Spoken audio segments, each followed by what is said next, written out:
Good afternoon, students. So, today we are going to start the next chapter, that is chapter number 8, Introduction to Trigonometry. Okay, in pre-midterm we have taken this chapter, trigonometry. So, what do you mean by trigonometry? ठीक है, तो ये आप firstly पढ़ रहे हैं trigonometry, इसको अच्छे से करना है. तो ट्रिग्नोमेट्री का मीनिंग क्या है? This trigonometry consist of three words, that is tri, gon and metron. Okay, तो tri means three, gon means sides और metron means measure. To measure the three sides of a triangle, that is known as the trigonometry. But in trigonometry, only the right angle triangle will take only the right angle triangle. So to measure the three sides of a triangle, three sides AB, AC and BC, three sides of a triangle with their angles, the three angles are also there. To measure the three angles and the three sides of a triangle, that is known as the trigonometry. So first of all, write the definition. It is the study of the relationship between the sides and angles of a triangle. तो sides और angles को find out करने का जो relationship है, that is known as the trigonometry. In case of trigonometry, we will take only the right angle triangle. Okay, और कोई triangle नहीं लेना है. We will take only right angle triangle. Now we will find in the trigonometry, that is the trigonometric ratios. Okay, so trigonometric ratios, how will you find? Take the right angle triangle, one of the angle is of 90 degree. It means the other two angles, the sum of the other two angles is of 90 degree. Okay, one angle अगर 90 degree है तो बाकी जो दो angles हैं उनका सम कितना होगा? 90 degree. It means angle A is an acute angle, angle C is also an acute angle. Acute angle means less than 90 degree. So we have to find the trigonometric ratios. How will you find the trigonometric ratios? First of all, ABC is a right angle triangle and we are talking about the angle A only. Okay, in this firstly we will take only angle A. So in case of angle A, this angle is of 90 degree.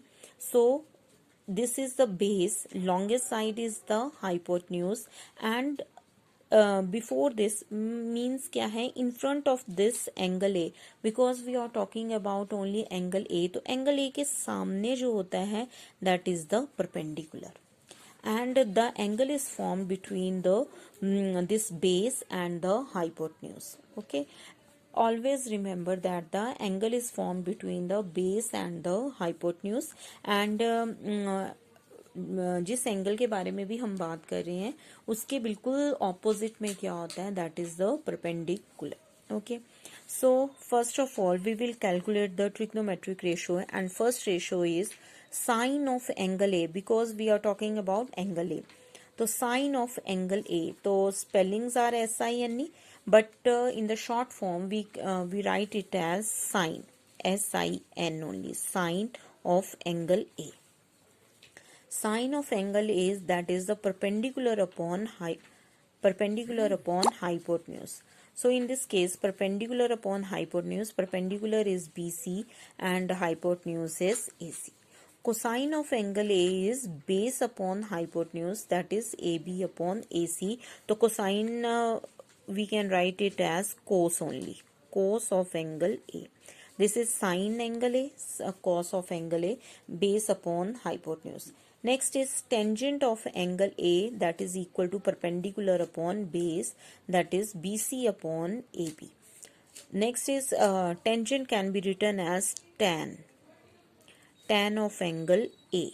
Okay, and cotangent of angle A is equal to base upon perpendicular, that is AB upon AC, and cotangent can be written as cot of angle A, cot angle A. ठीक है, और you can say that cot A. This is sin A, this is cos A, tan A, this is cot A. Next is secant of A, that is hypotenuse upon base, and hypotenuse is AC upon base is AB, and secant of A can be written as secant A. Secant A. Okay. Next is cosecant of angle A, that is equal to hypotenuse upon perpendicular AC upon BC, and cosecant of angle A can be written as cosecant A. ठीक है. Sine of angle A can be written as sine A. Cosine of angle can be written as cos A. Tangent of angle A is tan A. Cotangent of angle A is cot A. Secant of angle A is secant A, and cosecant of angle is cosecant A. Okay तो ये आपने ratios जो हैं वो learn करनी है. Perpendicular upon hypo, base upon hypo, perpendicular upon base, base upon perpendicular, hypo upon base, hypo upon perpendicular. और इसको लर्न करने का मेथड भी है, ये देखिए, दैट इज पंडित बद्री प्रसाद हर हर बोले. ठीक है, इसको ऐसे लर्न करते हैं, पंडित बद्री प्रसाद हर हर बोले. इसका मतलब क्या है, perpendicular upon hypo first case, इसके ये आपने इस तरह से लिखना है. तो P upon H, then B upon H. ठीक है, ये कॉस, फिर उसके बाद है P अपॉन बी. यहाँ पे रेशो का साइन लगा देना है. तो सबसे फर्स्ट आ जाएगा परपेंडिकुलर अपॉन हाइपो, तो ये बन गया sine of angle A, sine A. Second is cos A. ऐसे भी लर्न करना है कि फर्स्ट साइन होता है, साइन कॉस, और ये क्या है, टेंजेंट. ये आ जाएगा साइन कॉस, और ये क्या है, टेंजेंट. ठीक है, अब ये जो साइन होता है ना, इसका रेसिप्रोकल है कोसिकेंट. कॉस का रेसिप्रोकल है साइन, और टेन का रेसिप्रोकल है कॉट. ठीक है, तो साइन आ गया P अपॉन एच, कॉस आ गया B अपॉन एच, टेन आ गया P अपॉन बी. तो कोसिकेंट क्या आएगा, H upon P. Sine secant क्या आएगा, ये सॉरी सीकेंट है, सीकेंट क्या आ जाएगा, H upon B, and cot क्या आएगा, B अपॉन बी. ठीक है, तो ये आपने लर्न करने हैं. Next is, if we take in this triangle, right angle triangle, if we take angle C, तो angle C is formed here, and the longest side is always a hypotenuse. और मैंने अभी आपको बताया है कि जो एंगल होता है, जिस भी एंगल की हम बात कर रहे हैं, उसके ऑपोजिट क्या होता है, that is perpendicular. And angle is form between, this angle is form between the base and the hypotenuse. ठीक है, तो उसी तरह से हम करेंगे. अब एंगल ए की जगह हम क्या लिखेंगे, साइन सी. तो एंगल का साइन हटा भी सकते हैं, तो ये बन जाएगा sine C is equal to P upon H, that is perpendicular upon, यहाँ से भी perpendicular upon hypotenuse, and perpendicular क्या है इसमें, ए बी, और hypo is A C. Cosine of angle that is cos C is equal to B upon H, and base upon hypo, base is B C और hypo is A C. tan C is equal to P upon B, that is AB upon BC. Next is cot C. Cot C is B upon P, that is base upon perpendicular, BC upon AB. Secant C, hypo upon base, AC upon BC. Cosecant C, hypo upon perpendicular, AC upon AB. तो ये formula आपने learn कर लेनी है. ठीक है, यहाँ से आपको सारा लर्न हो जाएगा. अब इसके बाद क्या है कि tan A जो होता है ना, उसको वो और किसकी रेशो होती है, that is equal to sine A upon cos A, and cot A is equal to cos A upon sine A. इनको अच्छी तरह से लर्न करना है. tan A is equal to sine A upon cos A, cot A is equal to cos A upon sine A. और यहाँ पे देखिए tan A अगर साइन अपॉन cos है, cot cos अपॉन साइन है, तो इसका मतलब है कि ये दोनों एक दूसरे के रेसिप्रोकल है. तो tan A is equal to 1 upon cot A. अगर tan 1 अपॉन कॉट ए है, तो इसको अगर इंटरचेंज किया तो कॉट ए क्या आ जाएगा, cot A is equal to 1 upon tan ए.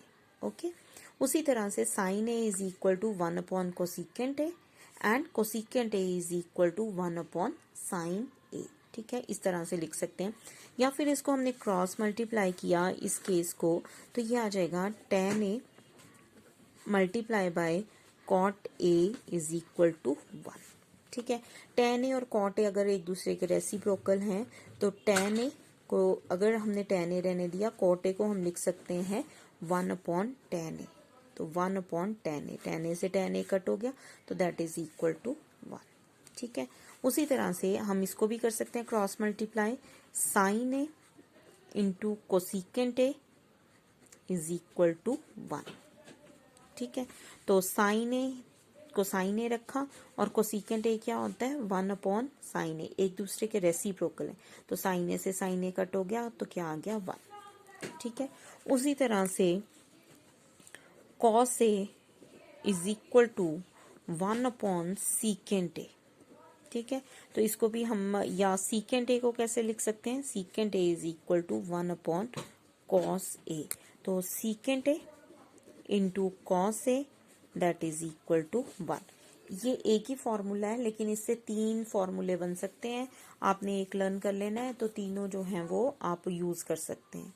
ठीक है, तो आज हम इतना ही करेंगे क्योंकि अगर आपको ये लर्न होंगे तभी इसकी वर्कशीट हम कर सकते हैं। ठीक है, वर्कशीट तभी करने का फायदा है जब ये सारे के सारे फॉर्मूले जो हैं वो आपको टिप्स पे लर्न होने चाहिए।